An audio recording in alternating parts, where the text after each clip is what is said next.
नमस्कार students, welcome to gates measures. आज की वीडियो में एक्सप्लेन करने वाला हूं सम इंपॉर्टेंट रिजल्ट या important points on the eigen values. Eigen values हमने पढ़ी, इगन वेक्टर हमने पढ़ा। इगन वैल्यूज पे कौन कौन से इंपॉर्टेंट रिजल्ट और या प्रॉपर्टी निकल करके जाती है जो हमें डायरेक्ट एमसीक्यूज के अंदर हेल्प मिल सकती है जिन चीजों की, उन सब इंपॉर्टेंट रिजल्ट के बारे में बात करते हैं। अगर आपको नहीं पता इगन वैल्यूज या इगन वेक्टर क्या होता है, दैट मीन्स आपने लास्ट लेक्चर जो है वो नहीं देखे, तो लास्ट लेक्चर कंटिन्यू करने के बाद ये लेक्चर को कंटिन्यू करना। शुरू करते हैं। देखो, सबसे पहला रिजल्ट यहां पे हमारे पास गिवन है कि square matrix A and it's property A transpose and it's transpose A transpose have same eigen values. जितने भी इगन वैल्यूज आपके किसी स्केयर मैट्रिक्स की निकल रही हैं वो हमेशा सेम होंगी उसके ट्रांसपोज का भी। यानी कि अगर हम मान लो ए वेक्टर ए मैट्रिक्स की 3 वैल्यूज निकल रही हैं तो उसके ट्रांसपोज की भी वही 3 इगन वैल्यूज निकलने वाली है। सबसे पहला रिजल्ट तो हमारे पास यही है।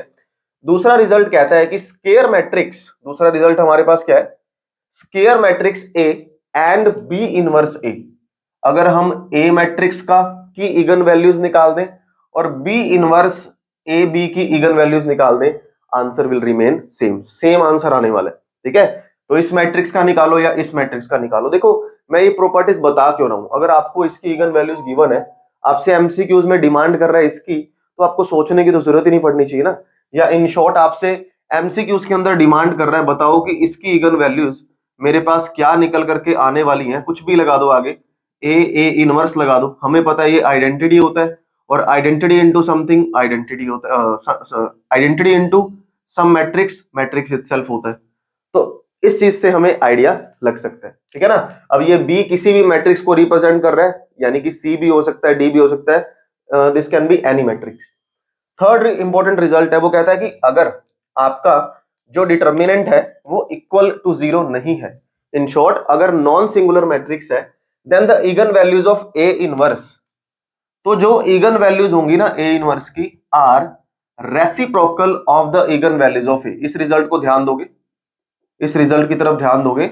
अगर हमारे लैम्डा की वैल्यू निकल करके आ रही है 1, 2 एंड 3 मान लो, या 1/2 मान लो, तो ए इनवर्स की जो लैम्डा आएगा ना, 1 का रेसिप्रोकल, 2 का रेसिप्रोकल, 1/2 का रेसिप्रोकल, यानी कि ए इनवर्स की जो इगन वैल्यूज होंगी are reciprocal of the eigen values of A, उसका रेसिप्रोकल होने वाली है। ये ध्यान रखने वाली बात है। नेक्स्ट पॉइंट है, eigen values of the real symmetric matrix are all real. जितनी भी रियल सिमेट्रिक मैट्रिक्स हैं उनके सबकी जो इगन वैल्यूज निकलेंगी वो रियल निकलेंगी। और सिमेट्रिक का मतलब हम जानते ही हैं कि जिस मैट्रिक्स का ट्रांसपोज उसी के इक्वल हो जाए। ठीक है। नेक्स्ट पॉइंट है, eigen values of the Hermitian matrix are all real. Hermitian matrix की भी लैम्डा की जो वैल्यू है या इगन वैल्यूज है सारी रियल निकलती हैं। और हर्मिशियन मैट्रिक्स का हमने लेक्चर अपलोड किया हुआ है जहां पे हमने देखा था कि ए थीटा इज इक्वल टू ए होता है, या जिसको हम ऐसा भी बोल देते थे, transpose conjugate is equal to A निकल करके आता है। ठीक है, तो इसकी भी सारी इगन वैल्यूज क्या होंगी, रियल होंगी। नेक्स्ट पॉइंट है, नेक्स्ट इंपॉर्टेंट रिजल्ट है, eigen values of the skew Hermitian matrix are either 0। Skew Hermitian matrix का मतलब जिसका कॉन्जुगेट ट्रांसपोज उसी के नेगेटिव के इक्वल हो जाए, या तो उसके लैम्डा की वैल्यू 0 या फिर प्योर इमेजनरी, या तो लैम्डा की वैल्यू 0 या फिर प्योर इमेजनरी। हो सकता है आपको छोटी सी मैट्रिक्स दे रखी हो, आप पहचान पाओ कि वो सिमेट्रिक है, हर्मिशियन है, स्क्यू हर्मिशियन है, फटाफट से या आइडिया ही लग जाता है ना देखने से। तो हमारे से सिर्फ उसकी प्रॉपर्टीज के बारे में पूछा गया कि लैम्डा की वैल्यूज क्या होंगी, रियल होंगी, नॉन रियल होंगी, तो उस तरीके से हम आंसर दे सकते हैं। ये इंपॉर्टेंट पॉइंट्स है जो ज्यादातर मेनली निकल करके आते हैं, तो वो सारे के सारे पॉइंट्स हम डिस्कस कर रहे हैं।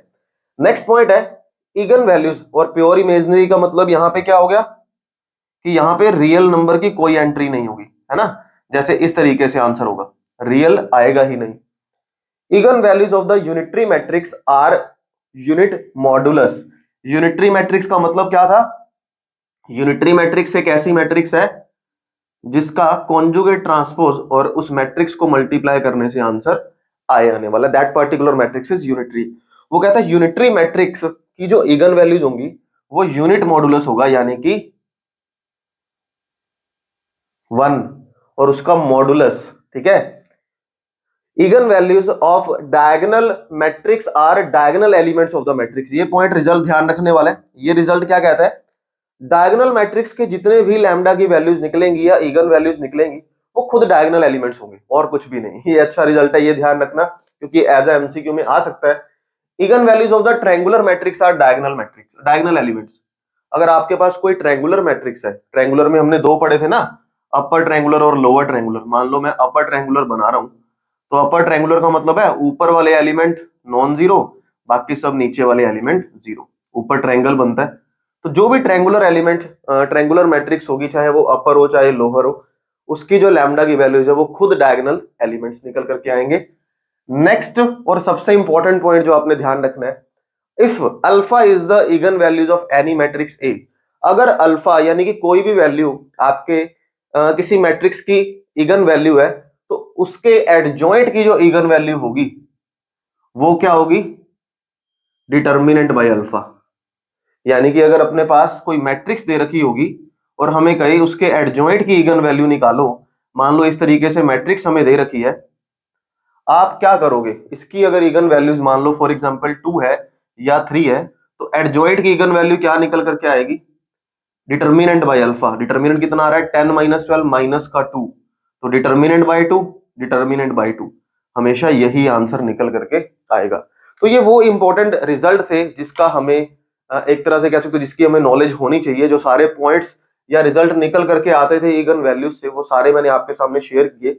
इन the next video we will discuss about the derogatory matrix and non derogatory matrix, उन सब चीजों के बारे में बात करेंगे। और जैसा मैंने आपको बताया, सारी वीडियोस कनेक्टेड होती जा रही हैं, तो कोई भी वीडियो को स्किप नहीं करेंगे, ठीक है। जल्दी हमारे पास लाइव क्लास होगी, क्योंकि सारे के सारे सिमिलर कॉन्सेप्ट्स के बारे में बात हो रही है, तो एक दो दिन के अंदर लाइव क्लास रखते हैं। मिलते हैं अगली वीडियो में। अगर आपको कंटेंट अच्छा लगा तो वीडियो को लाइक और शेयर जरूर करेंगे। अगली वीडियो में कुछ नया सीखेंगे। Have a good day to all of you, bye bye bye.